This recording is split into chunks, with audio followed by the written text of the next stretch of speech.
안녕하세요 여러분. 오늘의 흥미로운 영상 내용은 테슬라 주가가 상승하고 있습니다. 일론 머스크가 워싱턴 사임을 공식화했습니다. 그리고 트럼프의 미국 대학에 대한 전쟁을 촉발한 펀치에 관한 것입니다. 우선 좋아요 버튼을 누르고 채널 구독 및 알림 설정도 잊지 마세요. 여러분의 관심과 지지가 저희에게 큰 힘이 됩니다. 첫 영상은 테슬라와 일론 머스크, 그리고 미국 무역 정책 변화에 대한 중요한 소식을 전해드리겠습니다. 이 내용은 미국의 유력 경제지 월스트리트 저널이 보도한 기사 내용을 바탕으로 구성했습니다. 테슬라 주가가 다시 크게 오르고 있습니다.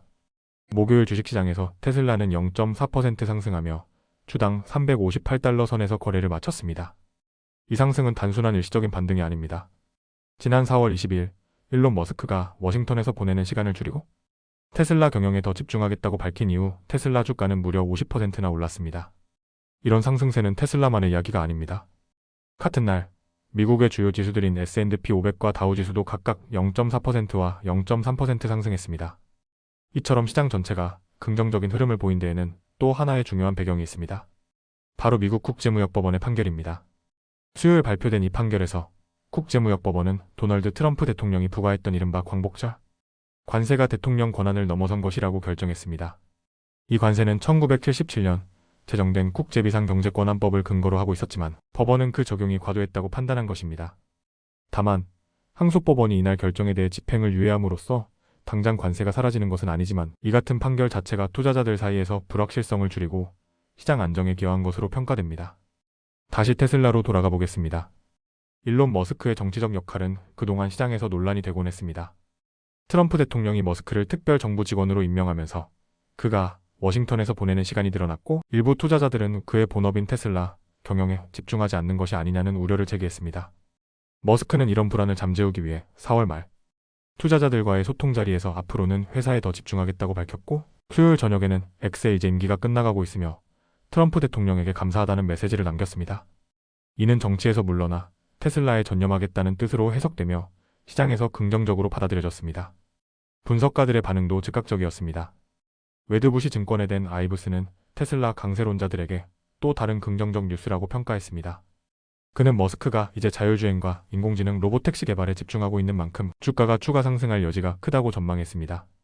실제로 테슬라는 오는 6월 텍사스 오스틴에서 인공지능을 활용한 로보택시 서비스를 출시할 계획입니다. 아이브스는 테슬라가 저평가된 인공지능 관련 투자처라고 평가하며 목표 주가를 무려 500달러로 제시했습니다.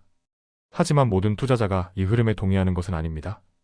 테슬라를 오래도록 지지해온 투자자 게리 블랙은 최근 테슬라 주식을 모두 정리했다고 밝혔습니다. 이는 2021년 이후 처음 있는 일입니다. 그는 주가가 너무 빠르게 올랐고 이제는 조정이 필요한 시점이라고 판단했습니다. 그는 여전히 목표 주가를 310달러로 유지하고 있지만 당분간은 다른 기업에 투자할 계획입니다.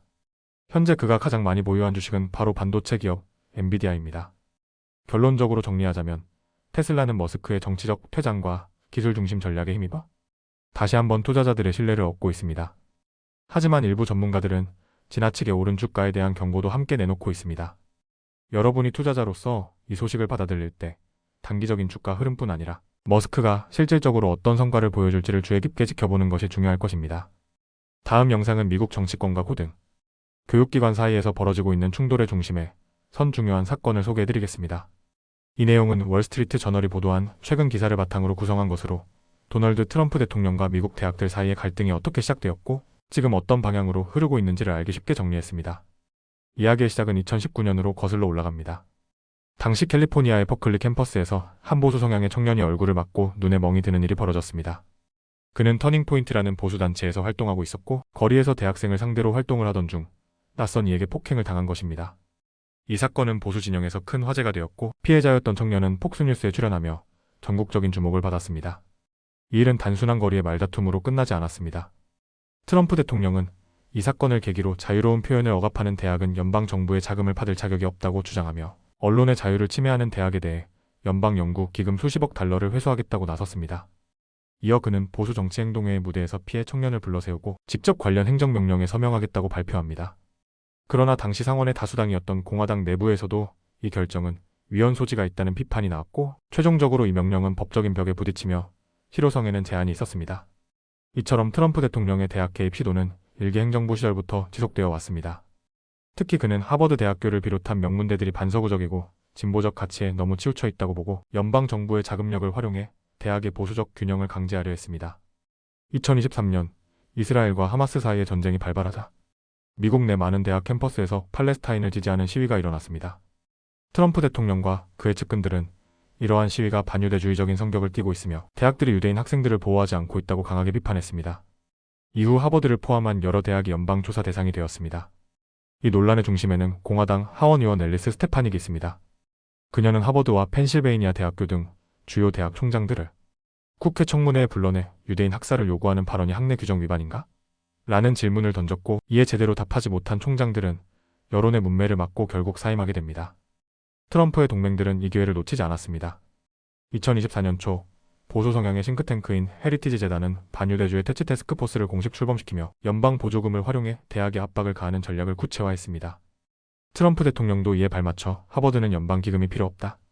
자금은 지역 전문대학이나 실용적 교육기관으로 돌려야 한다고 밝혔습니다.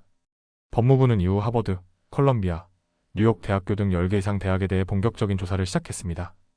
법무부 시민권부서의 딜런 국장은 모든 학교가 잠재적 조사 대상이라며 보수 진영이 오래전부터 준비해온 반격이 시작됐음을 시사했습니다. 하지만 이런 움직임에 대한 반대도 존재합니다.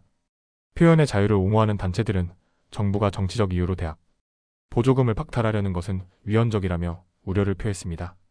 실제로 월스트리트 저널이 실시한 여론조사에서도 많은 미국인들이 의학이나 과학 연구에 대한 정부 자금 삭감에는 반대 입장을 보였습니다. 결국 이번 사건은 단지 트럼프 대통령의 개인적인 불만에서 비롯된 것이 아닙니다. 보수 진영은 오랜 시간 동안 미국 대학들이 진보 이념에 치우쳐 있다고 보고 있었고 이번 사건을 계기로 단연간 쌓아온 전략을 실제로 실행에 옮기기 시작한 것입니다. 하버드와 같은 엘리트 대학은 상징적인 목표입니다. 연방 정부의 영향력을 통해 고등교육의 방향까지 바꾸려는 시도는 교육이라는 공공영역에 대한 정치적 개입이라는 큰 논쟁을 불러일으키고 있습니다. 그리고 이 싸움은 아직 끝나지 않았습니다. 오늘은 여기까지입니다.